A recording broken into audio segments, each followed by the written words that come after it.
আলোচনা অনেক Brazil versus Norway match. এই ম্যাচে আলটিমেটলি আলো ছড়াবে কে? স্ট্যাট যদি দেখা হয় তাহলে ব্রাজিলের চান্স 0, কারণ ম্যাচ জিততেই হবে। এখান থেকে ড্র করার কোনো সুযোগ নেই, পরাজয়ের কোনো সুযোগ নেই।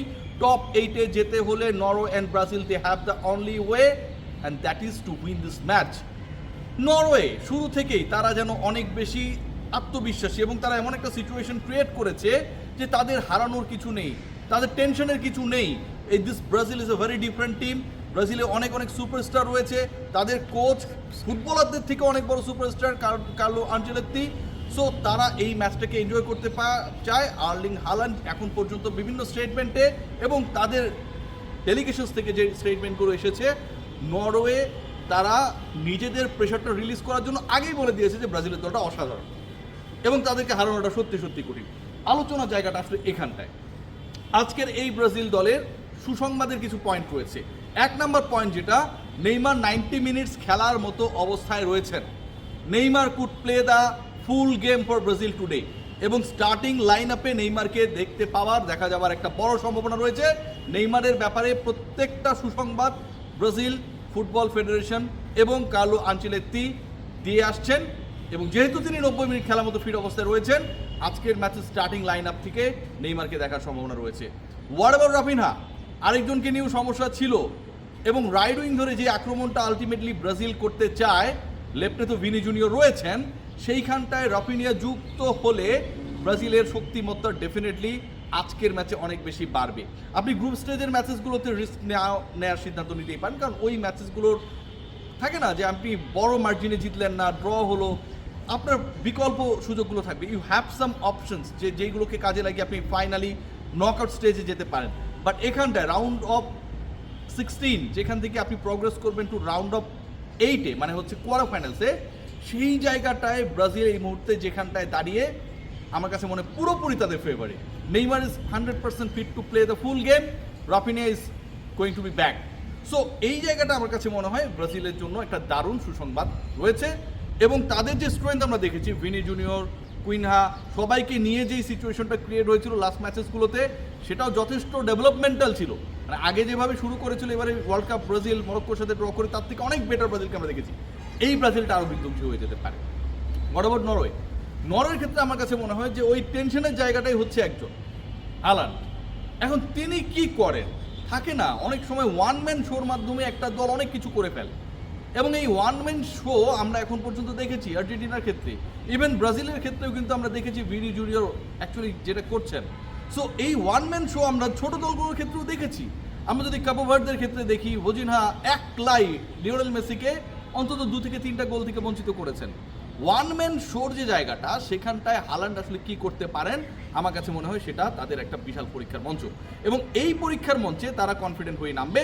4 বারের ব্রাজিলের সাথে তাদের দেখা হয়েছে। ব্রাজিল যেই ওয়ার্ল্ডের দলগুলোকে কখনো হারাতে পারেনি, তাদের মধ্যে অন্যতম গুরুত্বপূর্ণ দল রয়েছে একটা বাংলাদেশ আর একটা হচ্ছে নরওয়ে। তাদেরকে ব্রাজিল কখনো হারাতে পারেনি। পার্থক্য যেটা, বাংলাদেশের সাথে ব্রাজিলে কখনো খেলা হয় নাই, নরওয়ের সাথে 4 দেখায় ব্রাজিল 2টা ম্যাচে হেরেছে, 2টা ম্যাচ ড্র হয়েছে। সো এই দলের বিপক্ষে ব্রাজিল নামছে যেখানটায় তারা কোয়ার্টার ফাইনাল এনশিওর করবে, সেই দলকে তারা কখনোই হারাতে পারেনি। আপনি স্বীকার করেন আর না করেন, এটা যে কোনো দলের জন্য একটা বিশাল মেন্টাল ব্লকেজ। যে কোনো প্রতিপক্ষের জন্য এই স্ট্র্যাটটা যাদের ফেভারে রয়েছে তাদের জন্য বিশাল কনফিডেন্সের জায়গা। Let's see what happen. Neymar will be back এবং তিনি 90 মিনিটসও খেলতে পারেন। রাফিনিয়াকে দেখা যেতে পারে। হাল্যান্ড একা কি করতে পারেন? হেডলাইন ট্যাগলাইন দেখে অনেকেই অলরেডি হাহারিয়েক দেওয়া শুরু করে দিয়েছেন, অনেকেই আজে বাজে কমেন্টও করে ফেলেছেন পুরো আলোচনাটা না শোনার পর, এবং এটা খুব স্বাভাবিক দৃষ্টিতে, স্বাভাবিক চিন্তাভাবনায় মনে হতেই পারে যে হুট করে রিয়াসাত এই সমস্ত ভালগার আলোচনা করছে কেন। ভায়াগ্রা খেয়ে সত্যি ইংল্যান্ডের ফুটবলাররা মাঠে নামবে, কারণ ভায়াগ্রা কি সেটার ইন্ট্রোডাকশন দেওয়ার কোনো দরকার নেই।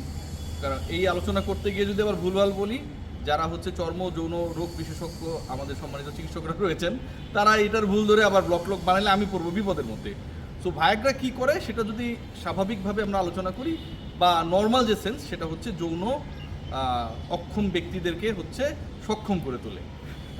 এই পর্যন্তই, হ্যাঁ, যে ভায়াগ্রার কাজ, এর বেশি আমি আসলে যেতে চাচ্ছি না। এখন ইংল্যান্ডের ফুটবলার তো আসলে কোনো যৌন কর্মকাণ্ডে মাঠে নামবে না। মানে ওই মাঠে যে তারা নামবে, মেক্সিকোর যে মাঠে তারা নামবে মেক্সিকোর বিপক্ষে, সেখানটায় তারা আসলে অনেক পবিত্র কাজ নিয়ে বা পবিত্র উদ্দেশ্যে মাঠে নামবে, তারা দলকে জেতাতে, তাদের দলকে কোয়ার্টার ফাইনালসে নিয়ে যাওয়ার জন্য মেক্সিকোর বিপক্ষে খেলতে নামবে। এখন ইংলিশ ফুটবলাররা যেখানটায় খেলতে নামবে, মেক্সিকো সিটির এই স্টেডিয়াম স্তাদিও আজতেকা বা স্তাদ আজতেকা, এটার যে উচ্চতা সি লেভেল থেকে হচ্ছে প্রায় 2200 মিটারের বেশি, মানে 2200 মিটারের বেশি সি লেভেল থেকে স্তাদ আজতেকার উচ্চতা। এখন আপনি যত উপরে উঠবেন আপনার হচ্ছে অক্সিজেন স্যাচুরেশনের ক্ষেত্রে একটা প্রবলেম ক্রিয়েট হবে। সো ওই জায়গা থেকে হালকা বাতাসের কারণে যখন আপনি টানা দৌড়বেন, আপনি ডিফেন্ড করবেন, আপনি প্লেমেক করবেন, আপনি গোল দিবেন, আপনি বল নেওয়ার জন্য অ্যাটাক করবেন প্রতিপক্ষকে, কন্টিনিউয়াস অ্যাকশনের মধ্যে যখন ফুটবলাররা থাকে এবং সেখানকার যদি অক্সিজেন স্যাচুরেশনের সমস্যা ক্রিয়েট হয়, সেক্ষেত্রে তারা তাদের প্রপার পারফরমেন্সটা করতে পারে না। এবং স্তাদ আজতেকার এই ম্যাচটার জন্য ফিফা এবং ওয়াডা, ওয়ার্ল্ড অ্যান্টি ডোপিং অর্গানাইজেশন যেটা বা এজেন্সি যেটা, তাদের কাছ থেকে পারমিশন নিয়ে ইংল্যান্ড ফুটবল দল তারা ডিসাইড করেছে হ্যারিকেনরা ভায়াগ্রা সেবন করে খেলার আগে মাঠে নামবে। এবং ভায়াগ্রার কাজটা কি, মানে ভায়াগ্রা বলতে আমরা বুঝি যে সাধারণত হচ্ছে ওই যেটা বললাম যে ওই কাজে ভায়াগ্রা হচ্ছে ওভাবে হেল্প করে, বাট ভায়াগ্রার যে রোলটা এখানটায় হবে সেটা হচ্ছে আপনার মানে ফুসফুসের যে জায়গাটা রয়েছে, মানে যেটার মাধ্যমে আসলে আপনার অক্সিজেন নেওয়া বা মানে কি বলবো মানে শিথিল করা এবং প্রসারিত করার যে ব্যাপারটা রয়েছে, রক্তনালীগুলোকে হচ্ছে একটা কমফোর্ট জোনে রাখা, সেই কাজটা আসলে ভায়াগ্রা করে। এবং যে কারণে যৌন সঙ্গমের সময়ও যেই ব্যক্তি এটা খায় সে কিছুটা হেল্প পায় বলে আমার কাছে মনে হয়, আমার এক্সপিরিয়েন্স নাই। সো এই ভায়াগ্রার মূল উপাদান হচ্ছে সিলডেনাফিল, এবং যেটা ইংলিশ ফুটবলারদেরকে হেল্প করবে ওই উচ্চ যে স্টেডিয়ামটা রয়েছে, উঁচুতে যে স্টেডিয়ামটা রয়েছে সি লেভেল থেকে স্তাদ আজতেকা 2200 মিটারেরও বেশি, সেখানটায় তারা তাদের জন্য প্রপার পারফরমেন্সটা করতে পারে, খেলার পারফরমেন্স। সো এটা আমার কাছে মনে হয় যে একটা অভিনব ঘটনা ঘটতে যাচ্ছে। মেক্সিকোর ওই স্টেডিয়ামে কখনো ইংলিশরা জিততে পারে না, এবং মেক্সিকো এই ম্যাচটা জেতার জন্য সব কিছুই করবে। সবচেয়ে বড় তাদের জন্য ফেভারেবল সিচুয়েশন সেটা হচ্ছে তাদের মাঠের যে উচ্চতা সেটা।